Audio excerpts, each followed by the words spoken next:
Bonjour, donc je suis Corinne Gouget, je suis l'auteur du livre Additifs alimentaires danger qui a été édité en 14 éditions en français et qui arrivait à 175 000 exemplaires.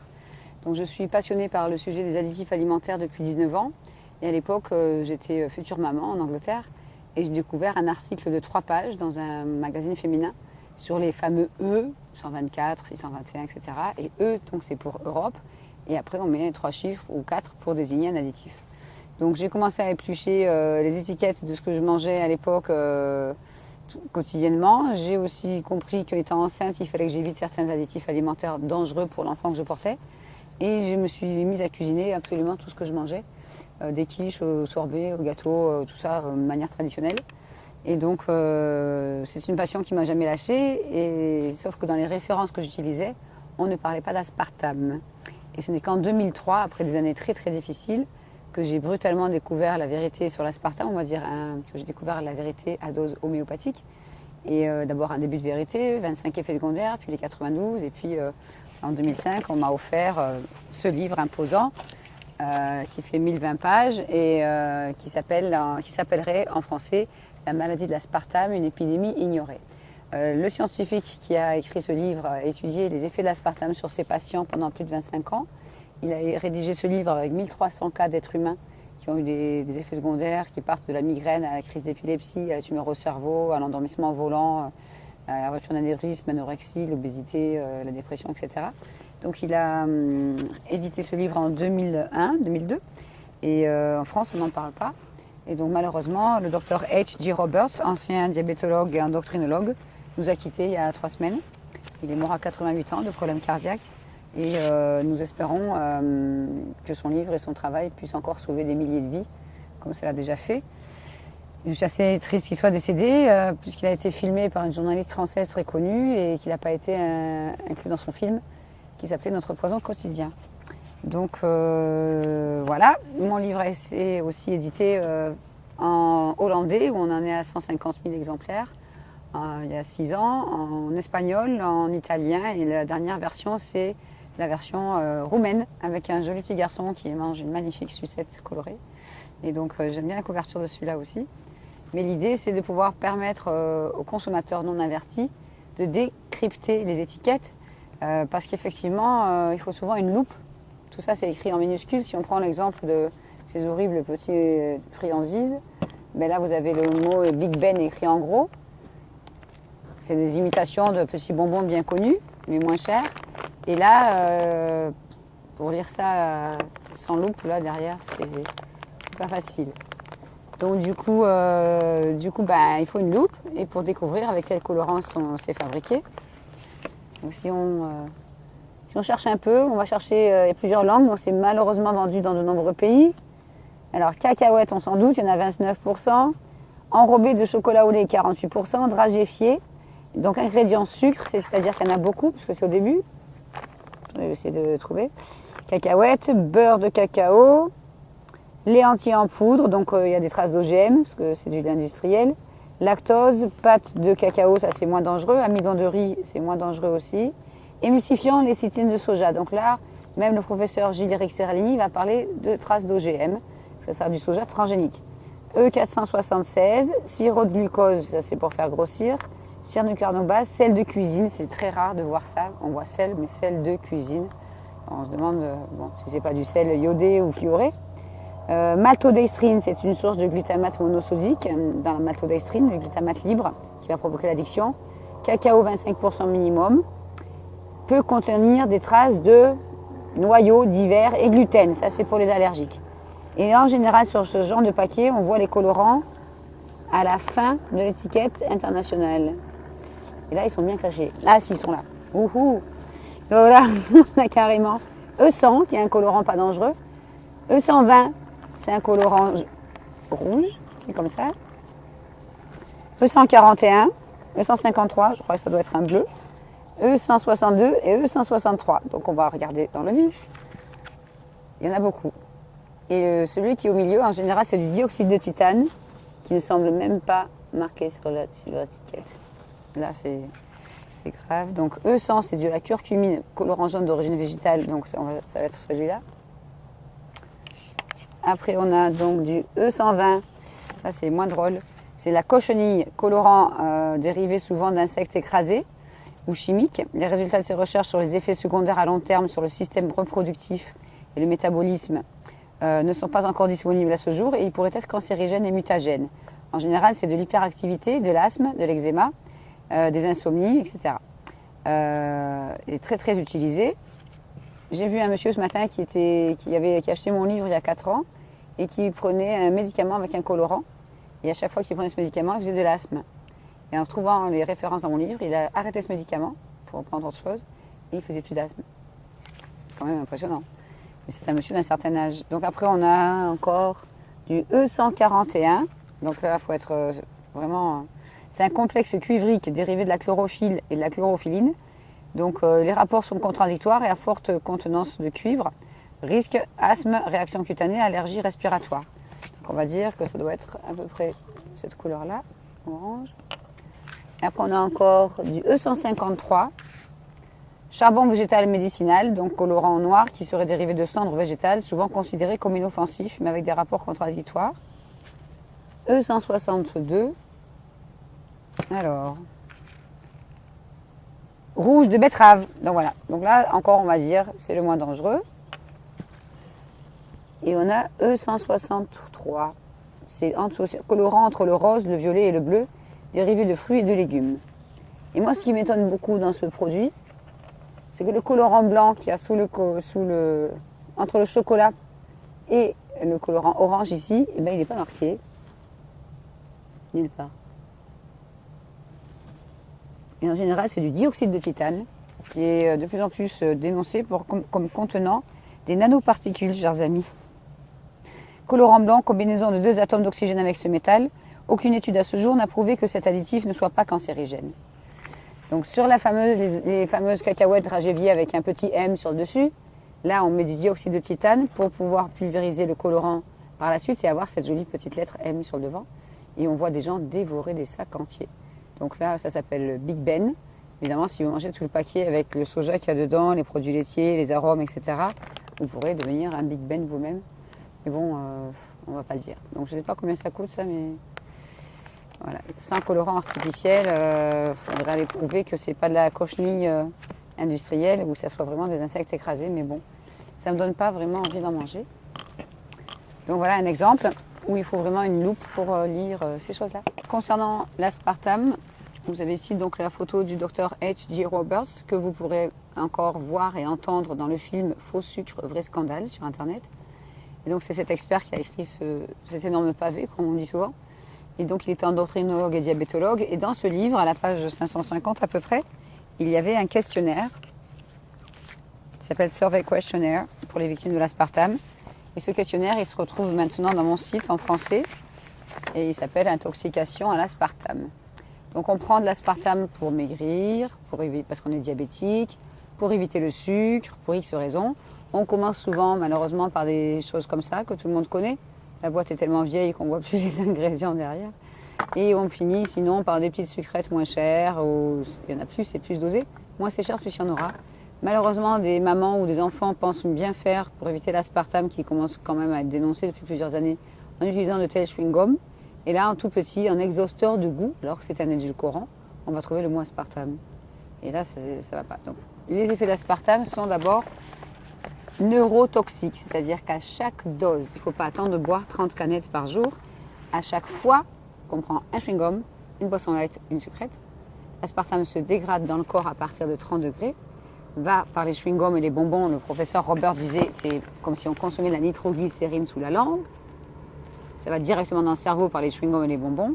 Des millions de chewing-gums sont consommés par jour et des millions de bonbons soi-disant bienfaisants sont consommés par jour en France par des enfants aujourd'hui, les 8 ans qui prennent ça dans la voiture avec papa ou maman ou des personnes âgées qui consomment ça pendant des années.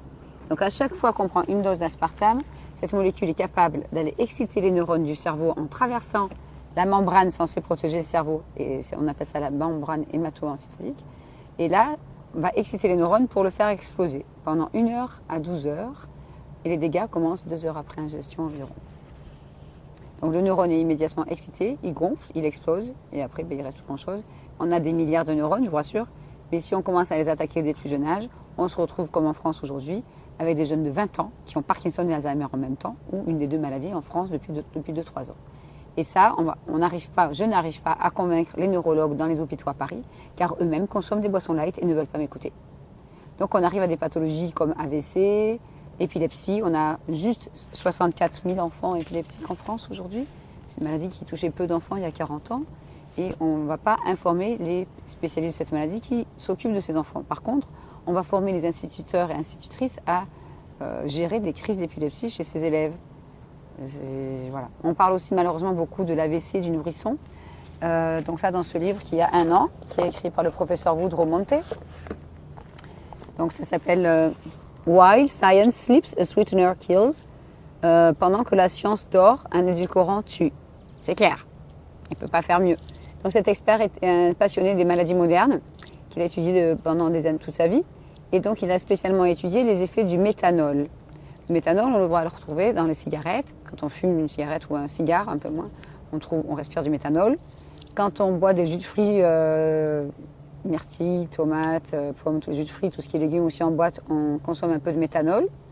Mais surtout, quand on prend de l'aspartame, c'est la source la plus importante, parce que c'est 10% de la molécule, et que ce méthanol, progressivement, c'est assez rapide pour l'aspartame, c'est 30 minutes après ingestion, se dégrade en formaldéhyde dans le foie, dans le cerveau, et ce formaldéhyde se dégrade en acide formique.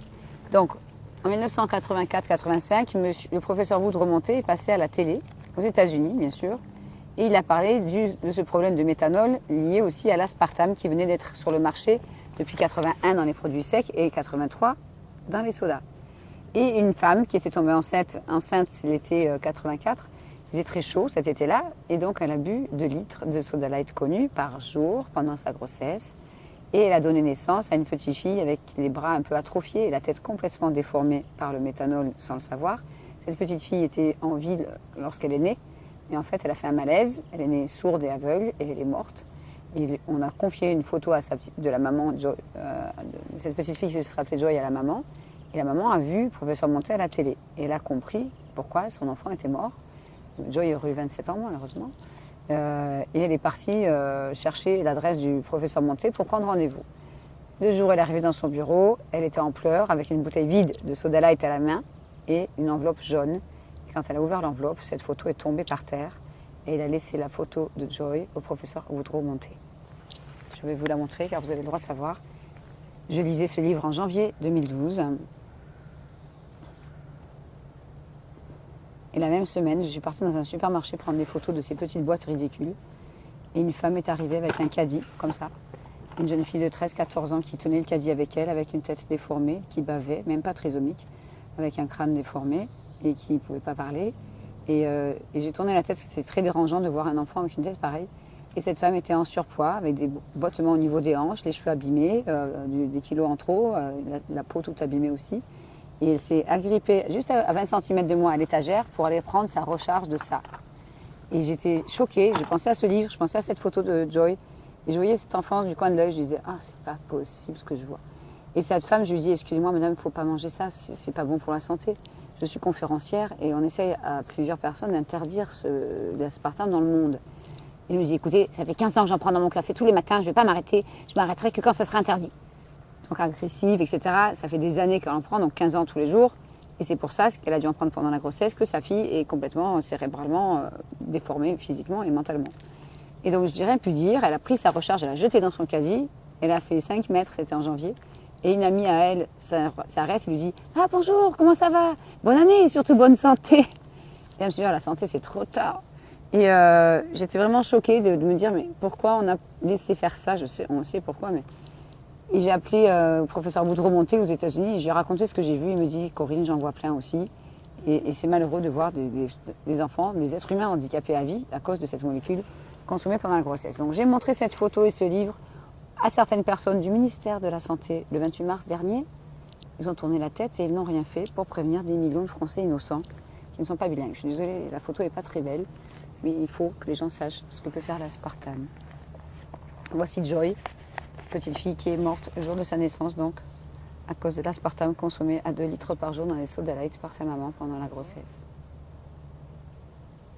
Le docteur Roberts, quand il passait à la radio aux États-Unis, parlait de génocide.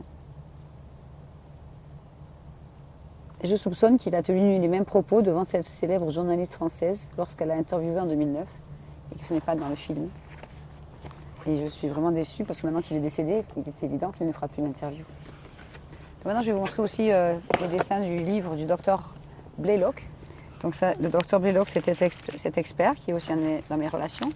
Le docteur Blaylock était un ancien neurochirurgien, nutritionniste de pointe, qui s'était intéressé aux excitotoxines, ces molécules qui détruisent les neurones, après des années de lecture d'études scientifiques et de recherche, parce qu'il avait trouvé ce livre-là il y a plus de 22 ans qui s'appelle « Le mauvais goût du syndrome du glutamate monosodique ». Donc ce livre a plus de 22 ans.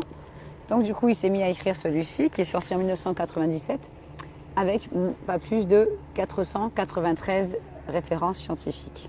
Il a fait exprès de mettre un maximum de références, qui sont toutes à la fin, pour ne pas être attaqué. Alors il a subi certaines pressions au départ, et puis on n'a pas brûlé sa maison, on n'a pas cassé sa famille, on ne l'a pas tué.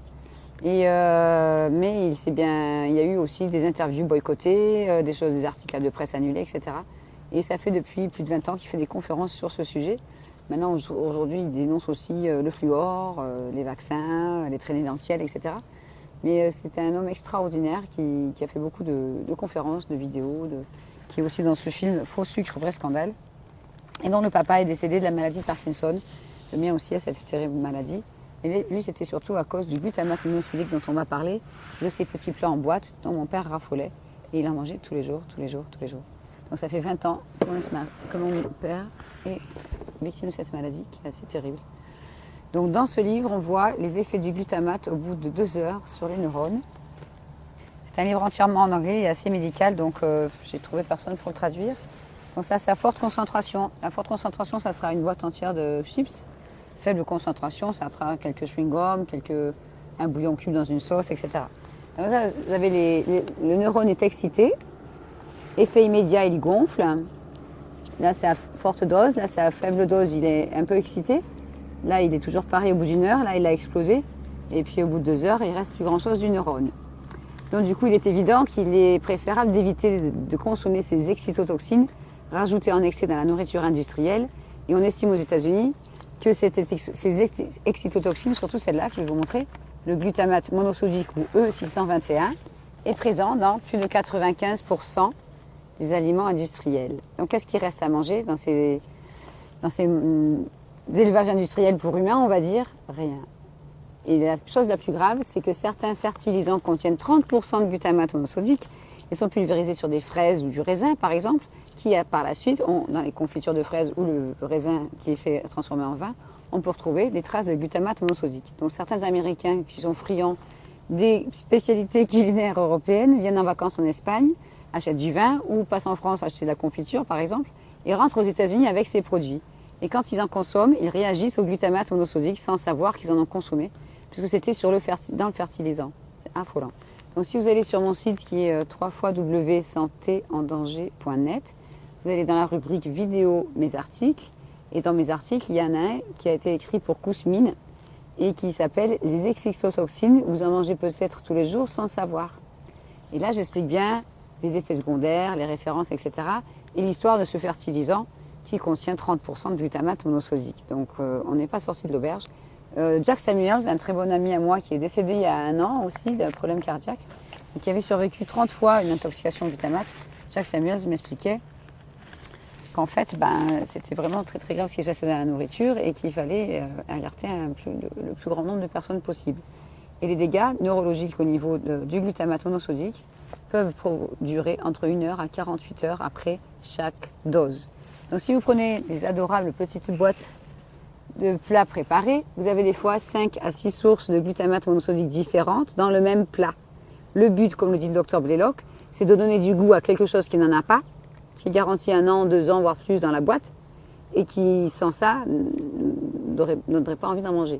Si vous cuisinez des lentilles vous-même, avec une saucisse de Strasbourg, si possible, sans sulfite et sans colorant et sans glutamate, vous mettez ça dans un bocal pendant 3-4 jours, même une semaine, ça commence à moisir, c'est évident. Donc là, on va rajouter des conservateurs et puis des fois des colorants dans la saucisse. Et puis, quand vous allez ouvrir la boîte, il y a marqué engagement, qualité, viande d'origine contrôlée. Bon, vous ne savez pas s'il y a du cheval dans la saucisse, mais bon, voilà. Source de vitalité. Je suis désolée, ça c'est de la tromperie aggravée. On ne peut pas avoir de la vitalité après avoir consommé un produit avec 6 sources de glutamate monosodique. Les premiers symptômes, 15 minutes après ingestion, si on est allergique, ça va être des nausées, envie de dormir, des vertiges, des envies de vomir, des migraines, et des éruptions cutanées sur le visage, voire œdème de Quint, genre gonflement de la langue et de la bouche ou du visage, et là la personne commence à s'étouffer. Donc ceux qui sont allergiques ont de la chance, entre guillemets, ils sont obligés de cuisiner tout ce qu'ils consomment, et surtout éviter aussi l'extrait de levure dans les produits bio qui sont aussi du glutamate monosodique. C'est affolant. Donc ça, il vaut mieux éviter. On ne peut pas avoir de vitalité après ça, mais ils ont été plus loin.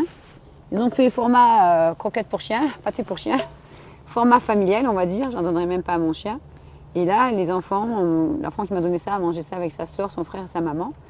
Et on dit que c'est un traiteur depuis 1898. Donc là, si on voit les ingrédients, sauce, eau, saindoux, concentré de tomate, farine de blé, sel, sucre, gomme de goire, arôme. Dans l'arôme, il peut y avoir 3 fois du glutamate monosodique, ils sont au pluriel. Exhausteur de goût, glutamate de sodium, donc ça fait déjà 2 fois, si c'est pas 4. Haricots blancs précuits, on s'en doute. Charcuterie, viande, 22%. Saucisses fumées, saucisson maigre de tête porc, eau, gras de porc, viande de dinde, viande de porc, farine de blé, fibres de pois, protéines de soja, sûrement transgéniques. Couenne de porc gélifiant E407A, protéines de lait, épaule de porc préparée en salaison, conservateur E250, sinon ça pourrit. E316, stabilisant ditripolyphosphate.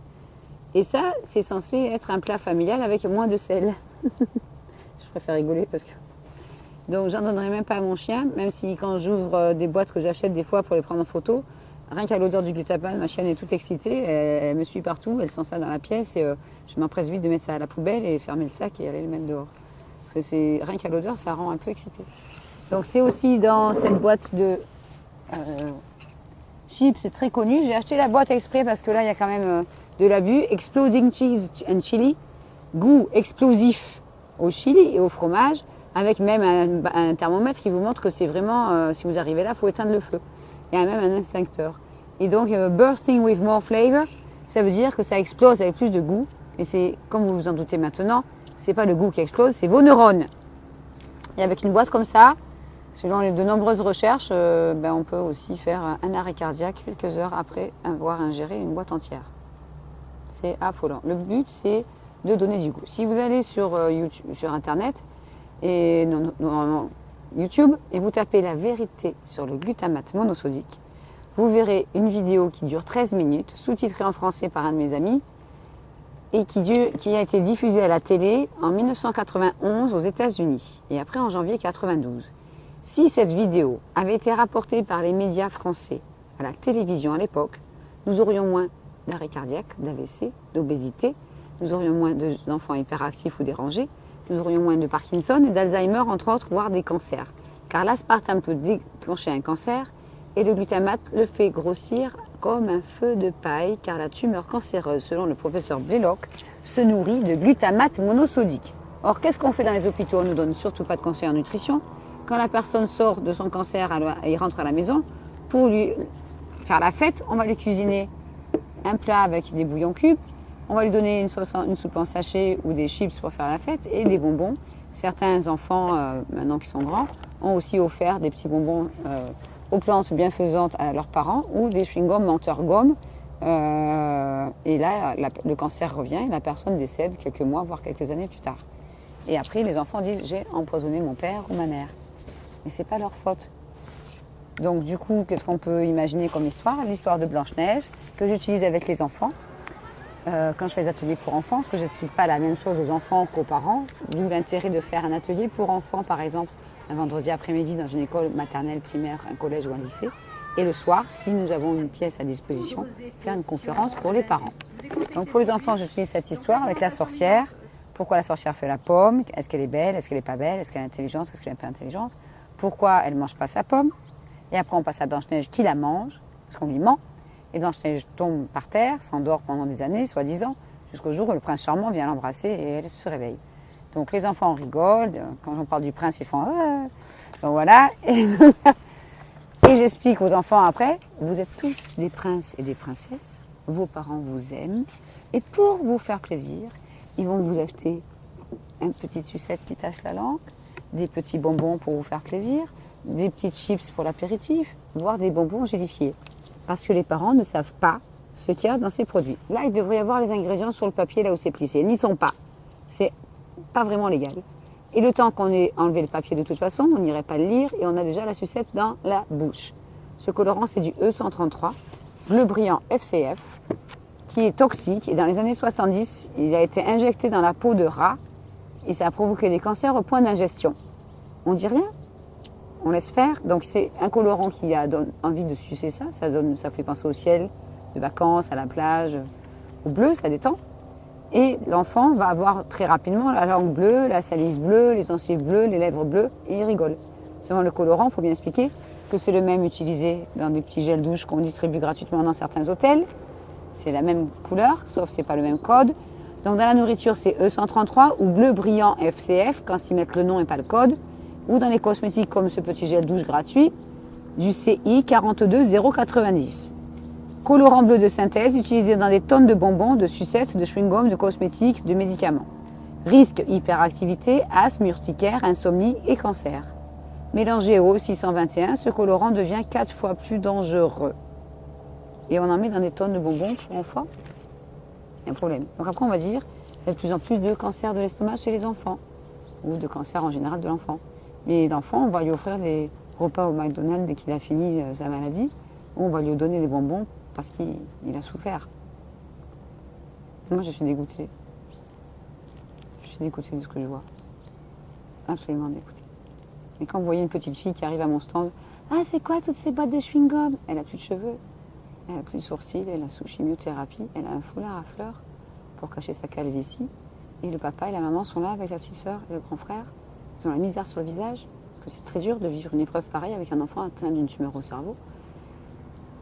Et je regarde le papa, je dis, excusez-moi, c'est votre enfant? Ah oui, oui. Elle mâche beaucoup les chewing-gums, elle mâche que ça. Vous avez envie d'hurler, de crier, vous regardez le ciel, il fait beau, vous êtes dehors. Et vous expliquez l'histoire de la Blanche-Neige à la petite fille, vous montrez les effets secondaires de l'aspartame à la maman. Et vous expliquez à la petite fille qu'à partir d'aujourd'hui, il ne faut plus jamais qu'elle mâche un chewing-gum de la sorcière qui a fabriqué ça, parce que la sorcière n'en mâche pas. Et la petite fille, elle vous fait un grand sourire, il ne reste plus que sa bouche qui est rose et ses yeux bleus, en couleur sur son visage. Et le lendemain, elle vous revoit, elle vous fait un sourire extraordinaire. Et je ne sais même pas si elle a survécu son cancer. Parce que les techniques utilisées pour, soi-disant, guérir les enfants ne sont pas toujours les meilleures. Donc, Corinne Gouget, elle en a marre de voir des jeunes filles qui ont perdu leur papa à cause de bonbons comme ça, d'une rupture d'anévrisme. J'ai vu une dame aujourd'hui qui a sa maman qui en a pris des années, qui a Alzheimer maintenant, qui est en maison de retraite et qui en consomme encore. Et elle ne savait pas. Je vois des gens qui ont Parkinson, qui ont mangé des tonnes et des tonnes pendant 10-15 ans. Des enfants qui en demandent. Donc après, on s'étonne qu'il y a des AVC chez les jeunes, qu'il y a des tumeurs au cerveau, qu'il y a des leucémies, qu'il y a des cancers de différentes sortes. C'est absolument insupportable. Ici, vous avez un expert qui s'appelle Dr Ralph Walton. Et comme vous le voyez, il est psychiatre. Il faut vraiment aller voir ce film Faux sucre, faux scandale, parce que ce professeur en psychiatrie qui est un ami s'occupe de gens avec des troubles psychiatriques aggravés ou provoqués par l'aspartame depuis 1985. Je répète, 1985. Et en France, on ne dit rien. Qu'est-ce qu'on fait dans les hôpitaux psychiatriques pour adolescents? On leur laisse utiliser ça dans leur café le matin et ils mâchent des chewing-gums et l'après-midi, ils se tapent la tête sur les murs. Et on leur donne quoi? Des antidépresseurs qui interagissent avec l'aspartame, comme l'aspartame qui interagit avec les vaccins et qui interagit avec les métaux lourds. Les métaux lourds, pour ceux qui ne savent pas, c'est l'aluminium dans la casserole, dans le déodorant, c'est les métaux lourds que les dentistes vous mettent dans les dents avec le mercure, c'est différentes origines pour les métaux lourds. Et donc on ne dit rien et on en absorbe et après ça se mélange avec les bonbons ou les chewing-gums qu'on mâche et on devient intoxiqué en plus au mercure. Donc je ne vais pas tous les lire parce que le questionnaire est sur mon site, mais l'aspartame peut provoquer des problèmes de vue, donc des taches dans le champ de vision, la vue qui baisse, forte sensibilité à la lumière, perte de la vue, des sifflements ou des craquements dans les oreilles, d'où aussi une forte sensibilité au bruit. Ça va très très loin. Donc les gens vivent avec des bouchons dans les oreilles, surtout pour dormir ou même pour ne pas... J'ai eu une maman qui mâchait ça. elle mettait des bouchons dans les oreilles pour ne pas entendre ses enfants dessiner sur des feuilles de papier dans le RER. Et après, ça l'incommodait. Elle est partie s'asseoir ailleurs pour ne pas voir ses enfants dessiner qui ne faisaient pas de bruit, ils étaient 3. Donc là, j'étais lui taper sur l'épaule, elle a enlevé son bouchon. Et elle a compris qu'elle souffrait de ça à cause de ça. Donc voilà, 3 enfants. Ça rend les parents psychorigides, ça provoque des troubles psychiatriques assez importants. Migraine, vertige, tremblement, crise d'épilepsie, convulsions, fatigue chronique, insomnie ou problème pour s'endormir. J'ai vu une jeune fille aujourd'hui qui avait de graves problèmes de sommeil. Réveil dans la nuit, donc on va aux toilettes parce qu'on ne retient pas ses selles et on a soif, on va boire des boissons light parce que l'eau c'est pas bon et on n'arrive plus à s'endormir. Donc le matin on se réveille, on a du mal, on rate le bus pour aller au collège ou on devient agoraphobe. L'agoraphobie est principalement provoquée par les boissons light parce que d'après le professeur donc Ralph Walton à New York, parce qu'on a vu beaucoup des agoraphobes aux boissons light, des sous-marques et des grandes marques, il me disait que ça doit être le mélange caféine et aspartame qui aggrave les troubles de la personnalité. Et on dit rien. Donc ça peut aussi faire essoufflement inexpliqué, ah oui, au niveau de la psychiatrie, irritabilité, troubles de l'élocution, dépression, tentative de suicide, changement de personnalité, troubles de mémoire, confusion mentale, douleur inexpliquée au visage, aggravation des phobies, des TOC, c'est extraordinaire les TOC que ça provoque, des obsessions pour l'argent, le pouvoir, le rangement, la propreté, la paranoïa peut être aggravée, voire aller jusqu'à la paranoïa aiguë, la peur de la hauteur, l'obsession sexuelle, l'hypersexualité, ça provoque des courts-circuits. C'est très bien expliqué dans ce livre, la page 192. Et donc la personne sent la crise arriver, on appelle ça une attaque cérébrale aussi, et donc elle se sent cette colère monter et elle ne peut pas s'en empêcher. Donc j'ai des mamans qui me disent j'étais pas méchante avant, je suis devenue. Et dans ce livre donc du neurologue Dr Blaylock, on voit que ces attaques cérébrales arrivent souvent dans la partie frontale du cerveau, qui peut donc résulter en crise d'hypersexualité, crise soudaine de déjà-vu, crise de violence, de comportement violent assez rapide, et ça affecte le comportement de la personne de plus en plus. Donc il faut vraiment informer les gens, il est grand temps. On peut avoir une rupture d'anévrisme, une tumeur au cerveau, maladie d'Alzheimer ou de Parkinson aggravée, voire provoquée, changement de personnalité, on l'a dit, essoufflement au niveau de la cage thoracique, palpitations, douleurs dans les côtes, problèmes d'hypertension, arrêt cardiaque, ça il y en a plein. Douleurs au ventre, nausées, diarrhée. Quand on achète des chewing-gums, on voit souvent une consommation excessive peut avoir des effets laxatifs. Je vous garantis que c'est vrai. On fabrique aussi en France des médicaments à l'aspartame pour provoquer les diarrhées. Chez les gens qui sont constipés à cause des antidépresseurs. Pardon. Mais l'aspartame aggrave la dépression. C'est nerveux, je rigole, mais c'est très grave. C'est affolant quoi. Donc du coup, on ne voit pas, c'est écrit trop petit, mais on consomme quand même et on a des diarrhées, on ira chercher des médicaments pour constiper. On a des gaz aussi. Prévieillissement de la peau, c'est à cause de l'aspartame qui se dégrade en formaldéhyde dans le corps, qui prévieillit la peau et qui fait grossir. Ça fait des cernes sous les yeux, surtout chez les enfants. Forte démangeaison inexpliquée, parfois jusqu'au sang. Cloques pleines qui s'en remplissent de liquide blanc, c'est plus rare, mais j'en ai vu. Roséole, boutons qui cicatrisent difficilement. J'ai vu plein d'adolescents et d'enfants aujourd'hui avec des boutons surtout au niveau du front. Donc ils mettent une frange, un foulard, ils cachent. Et quand les cheveux tombent aussi à cause de l'aspartame, du coup on n'a plus de frange, on met un foulard ou un truc.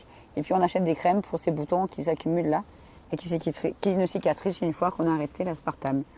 Donc n'achetez pas des crèmes, arrêtez les chewing-gums. Cheveux de plus en plus fins, donc ça fait des calvities. Depuis 2006, les doses ont dû augmenter car j'ai vu des petites filles de 5-6 ans qui ont des chutes de cheveux sur le dessus de la tête jusqu'à avoir des petits trous, des fois de la taille de ça. Là. Donc la maman, dans ce cas-là, avait mis des barrettes pour cacher la calvitie de sa petite fille et elle avait un chewing-gum sans sucre à la bouche. Donc je suis intervenue. Pour moi, si je ne fais pas à cet âge-là, c'est non-assistance à personne en danger, comme devraient le faire tous les gens qui sont au courant au ministère de la Santé et qui ne font rien. Ils sont tous coupables. Gonflement de la bouche, gonflement de la langue, caries, déchaussement ou rétraction des gencives, alors que c'est censé protéger la santé de vos dents. C'est grave. C'est vraiment grave. Et donc, en forte dose, oui, on a les gencives qui s'affaissent et les dents qui tombent. Mais à un certain âge, elles ne repoussent plus. Donc, il faut arrêter. Au niveau du poids, l'aspartame fait grossir, surtout par ses produits. J'ai des cas en France avec des jeunes, surtout de 20-25 ans, après 2, 3, 4 ans de boisson light, jusqu'à 5 litres par jour. Je dis bien 5 litres, ça commence par 2-3 canettes. Ça finit par 1,5 litre, 2 litres par jour. Là, j'ai des cas qui sont à 135, 140 kilos, sans obèse dans la famille. Qu'est-ce qu'on fait à ces gens-là? On les envoie maigrir dans les centres d'amaigrissement. On leur conseille les édulcorants pour maigrir. Ils rentrent chez eux, ils en prennent encore. Ils reprennent tous les kilos qu'ils ont perdus en cure. Donc on les envoie à Paris à l'hôpital pour faire de la chirurgie réparatrice. Et on met des ballons ou des anneaux gastriques dans l'estomac pour que l'enfant qui a 15 ans et qui fait 157 kilos, il y a eu des cas en France, eh ben, il mange moins. C'est pas ça qu'il faut faire. C'est de la prévention au niveau des enfants, tant qu'ils ne sont pas obèses, pour expliquer, voilà, si vous mangez ça et si vous en mangez trop, vous pourrez avoir des troubles du comportement, de l'obésité, etc. Donc les enfants, cet après-midi, je leur ai montré donc ce livre, je leur ai montré la photo de ce petit rat qui montre bien un rat nourri au glutamate monosodique et un rat sans glutamate monosodique. Et vous voyez bien que le rat au glutamate, il est gros. Or, l'être humain est beaucoup plus sensible, au moins 10, 15, voire 50 fois plus sensible à ces produits-là que le rat. Et l'être humain, il ne mange pas que du glutamate, il mange aussi de l'aspartame, il mange aussi des colorants, des tas de produits, des huiles, des graisses hydrogénées, des tas de choses qui font grossir. Et donc, d'où l'épidémie mondiale d'obésité et de diabète à cause de, entre autres, cet ingrédient. Donc du coup, sous l'effet de la boulimie, ben on mange. Si vous prenez un paquet de cigarettes, il y a bien marqué « fumer tue ». Et il y a un journaliste français qui s'appelle William Raymond qui explique bien aussi que manger peut tuer. Mais ça, on ne va pas le dire. Donc vive l'agroalimentaire en France qui vous fabrique de tas de choses pétillantes. Vous pouvez gagner par exemple un week-end en Laponie, dans des emballages qui pétillent. Et là, vous voyez, il y a bien marqué la marque et derrière, les ingrédients sont vert sur vert. C'est quasiment pas lisible, c'est abominable. Donc il faut vraiment informer les gens. Et en faisant de la prévention, on peut s'en sortir. Bon, tous les symptômes de l'aspartame sont sur mon site. Une fois qu'on a mangé trop de ces produits-là, si on arrive à des poids à 140, 150 kg, idéalement, il faut faire un régime accompagné. Ou alors, pourquoi pas, comme beaucoup l'ont fait aux États-Unis et que ça commence en France, passer à une alimentation crue. Donc si vous regardez le film Raw for 30 Days en anglais, qui est sur mon site et sous-titré en français dans le dossier diabète, vous sortez des mouchoirs pour pleurer de joie. Ce sont un groupe de diabétiques qui se mettent à l'alimentation crue pendant 30 jours et qui commencent à guérir de leur diabète, à avoir des pancréas qui refonctionnent et à perdre des kilos et des kilos et des kilos. Seulement, ils sont isolés en pleine campagne, sans supermarché à leur portée et ils n'ont droit qu'à une alimentation vivante, sans produits laitiers, sans viande, sans café, sans œufs, sans machin. Tous ces aliments qui engendrent aussi le diabète. Et donc, c'est un film extraordinaire, malheureusement, qui n'a pas été tourné en France avec des diabétiques français, mais avec des Américains. Nous sommes tous des êtres humains sur cette planète pour le moment. Et à part le langage ou le mode de vie, on n'a que ça qui diffère. Donc ici, je vais vous montrer les photos d'une dame avec son autorisation, bien sûr, qui s'appelle Danielle et que j'ai rencontrée en avril 2006 à mon stand. Elle avait un corset au niveau des hanches, des cannes. Elle avait la peau toute abîmée, les cheveux abîmés, assez agressive dans son comportement. Et elle est arrivée à mon stand en me disant « Qu'est-ce que vous faites avec des édulcorants sur la table? C'est pas bon pour la santé, vous êtes dans un salon bio. » Je lui ai dit « Mais calmez-vous, madame, j'ai écrit un livre et j'apprends aux gens à lire les étiquettes car il y a des gens qui mangent bio et qui à côté mâchent des chewing-gums ou prennent d'autres produits à l'aspartame. Moi j'ai une maladie, ça n'a rien à voir avec l'aspartame. » Alors je suis « Ah bon, vous avez quoi madame, si c'est pas indiscret ?» Elle me dit « Je souffre d'une fibromyalgie. » La fibromyalgie peut avoir différents effets. Ça peut être un coup de stress, ça peut être une intoxication à d'autres produits. Mais si on a consommé ces bonbons-là tous les jours pendant 15 ans, jusqu'à une boîte, voire plus par jour, l'aspartame peut engendrer des scléroses en plaques, surtout par les boissons ou des fibromyalgies ou d'autres pathologies du système nerveux. Donc cette femme prenait plein de médicaments, elle avait des douleurs de partout. Là, elle avait des cannes et un corset. Mais quand elle avait trop mal, c'était déambulateur et fauteuil roulant. À qui rapporte ces maladies? Donc j'ai promis à cette femme, j'étais très choquée de la voir comme ça. Je lui ai dit, mais qu'est-ce que vous êtes venu faire là? Elle me dit, je cherche quelqu'un pour m'aider pour ma maladie. Et dans ma tête, je lui ai dit, tu m'as trouvé, c'est moi. Pour moi, tous les symptômes qu'elle avait étaient typiques de l'aspartame. Et donc, elle s'est penchée sur la table, elle a vu la boîte à 2,20 m, elle n'arrivait pas à lire la marque. Elle me dit, c'est quoi la boîte jaune là-bas? J'y vois mal. Elle y voit mal parce que l'aspartame, comme vous savez, fait baisser la vue. Et donc, du coup, elle s'est penchée sur la table, j'ai expliqué, c'est des bonbons suisses bienfaisants au citron de cette marque-là. Elle me dit, mais il n'y a pas d'aspartame dedans. Il y avait du monde devant le stand. Et je regardais, je fais, je suis désolée madame, c'est sur mon stand, c'est qu'il y en a. J'en ai mangé pendant 15 ans. Les gens, il a regardé, il ne voulait pas lui ressembler, il faisait...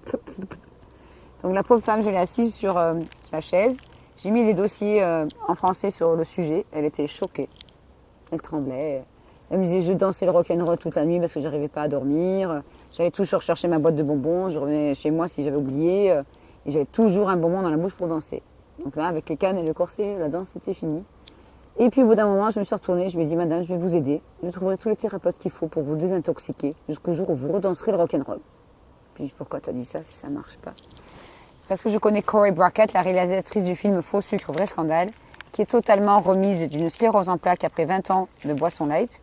Elle est en photo aussi là, donc elle a un site internet. Elle a fait ces 2 films. Donc elle a fait Sweet Misery, donc Faux sucre, vrai scandale. Et elle a fait aussi le film Sweet Remedy, ce qu'on peut faire une fois qu'on a mangé du glutamate, des OGM ou de l'aspartame, car ça en fait partie. Et ce film, le deuxième, n'est toujours pas en français. Donc du coup, j'ai trouvé une thérapeute qui est là, habillée en vert, qui a aidé Daniel à remarcher progressivement. Ça, là, on est en février 2007, donc Daniel marche. Je l'ai gardé une semaine chez moi, parce qu'elle pouvait avoir des petits soucis, mais elle vivait seule, donc je l'ai gardée chez moi, parce que moi aussi j'étais seule, vu qu'on m'avait enlevé mes enfants pour me faire taire, entre-temps. Et donc du coup, j'ai aidé cette femme tous les jours pour trouver des thérapeutes, pour prendre ses rendez-vous. Et je l'avais même amenée donc à Paris pour faire ses soins avec cette naturopathe. Et les photos suivantes ont été prises en octobre 2007, 1 an et demi après l'avoir rencontrée. Et quand je montre ces photos, j'ai montré à des milliers de gens, ils sont là. Alors on va faire comme aux gens. 1, 2, 3. Et Daniel danse le rock'n'roll. C'est moi qui ai pris ces photos, c'est moi qui l'ai filmé, c'est moi qui ai dansé avec elle. Même je ne suis pas très douée en danse. C'était un bonheur extraordinaire. Vous avez l'impression d'avoir une pluie d'étoiles qui vous tombe dessus. Et le sourire et l'énergie de cette femme, c'était incroyable, inimaginable. Donc la peau est raffermie, elle a rajeuni, les cheveux ont repoussé, le sourire est là, alors qu'avant c'était une grimace de douleur permanente, 24 heures sur 24. Aujourd'hui, Danielle danse aussi le tango argentin. C'est une des meilleures danseuses de sa région et elle est très courtisée comme vous. Donc tout le monde est assez surpris car il y a 7 ans, elle était avec un fauteuil déambulateur et canne. Elle n'a jamais repris un bonbon empoisonné à l'aspartame de sa vie, mais il a fallu dépenser beaucoup d'argent pour nettoyer ce corps, le désintoxiquer avec des produits naturels. Ça demandait beaucoup d'efforts. Donc voilà, ça c'est une belle histoire. J'en ai encore plein. J'aimerais faire un film avec ces gens qui ont survécu. Non pas seulement pour montrer les gens qui en sont morts, parce que c'est trop triste, mais montrer les gens qui ont survécu et qui ont eu la volonté d'arrêter de consommer ces produits qui rendent addictifs, qui rendent accro. Ça provoque des addictions terribles. Et donc ça aussi, ces bonbons aussi qui sont farcis d'arômes contenant du glutamate et qui contiennent aussi, comme vous le voyez sur cet horrible bocal, de la gélatine de porc récupérée dans tous les abattoirs d'Europe pour en fabriquer une poudre blanche. Et dans le dossier gélatine sur mon site, dans le coin des enfants, cette poudre blanche est revendue à peu près 5 € le kilo à des marchands de bonbons gélifiés qui mélangent ça avec des arômes, des acides et des colorants, comme vous le voyez, tous de synthèse ou presque, pour les revendre à 35 € le kilo en général l'été sur le marché à des enfants qui se disputent les bonbons. Moi je veux le bleu, je veux le jaune, je veux le vert. Le colorant n'a pas de goût, c'est l'arôme. Et l'arôme c'est du glutamate. Et donc après ça donne des enfants avec des cancers ou des personnes âgées avec des pathologies du trouble, des cancers aussi ou des troubles du système nerveux. Donc voilà, j'ai besoin d'aide pour qu'on informe au maximum ces gens, les enfants d'abord, les parents, les jeunes parents qui veulent savoir la vérité et les personnes âgées qui consomment aussi ces produits, car ils ont le droit de le savoir. Et c'est clairement expliqué dans la Convention internationale du droit de l'enfant que j'ai rajoutée dans mon livre, où l'article 17 et 24 expliquent bien que l'État et les médias ont le devoir d'informer les consommateurs. L'État et les médias doivent aussi, il y a marqué, remplir je vais vous le dire, je vais recommencer. La Convention internationale des droits de l'enfant de l'ONU du 20 novembre 1989 précise à l'article 17 que les États parties reconnaissent l'importance de la fonction remplie par les médias et veillent à ce que l'enfant ait accès à une information et à des matériels provenant de sources nationales et internationales diverses, notamment ceux qui visent à promouvoir son bien-être social, donc trouble du comportement à cause de ces produits, ça en fait partie, spirituel et moral, ainsi que sa santé physique et mentale. Ces produits agissent sur la santé physique et mentale, tout ce que j'ai sur la table. Si vous voulez rendre votre enfant monstrueux, donnez-lui un paquet de ça. Les médias n'ont pas transféré ces informations et les enfants continuent à manger tout ça. L'article 24, dit bien que les États, donc le gouvernement, doit faire en sorte que tous les groupes de la société, en particulier les parents et les enfants, reçoivent une information sur la santé et la nutrition de l'enfant. Elle est où l'information en France? On ne dit rien. R-I-E-N.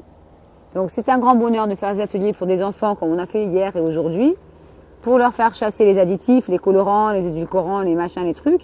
Et ils ont du mal des fois à trouver le mot qui est caché sur le côté. Et donc du coup, on met tout ça à la poubelle et après on mange un petit dessert qu'on fait soi-même, sans additifs, sans acide citrique, sans vitamines de synthèse, car on n'a pas besoin de tous ces produits-là quand on mange des aliments frais et, si possible, sans pesticides. Donc voilà, si vous désirez en savoir plus, vous pouvez toujours aller sur mon site ou m'envoyer un petit mail. Aidez-moi à faire passer le message, car des millions de gens sont en danger en France à cause de cette malbouffe, qui ne sont que des marchandises à boycotter, comme c'était dit dans le film de Colin Serrault, qui s'appelait « Solution locale pour un désordre mondial ».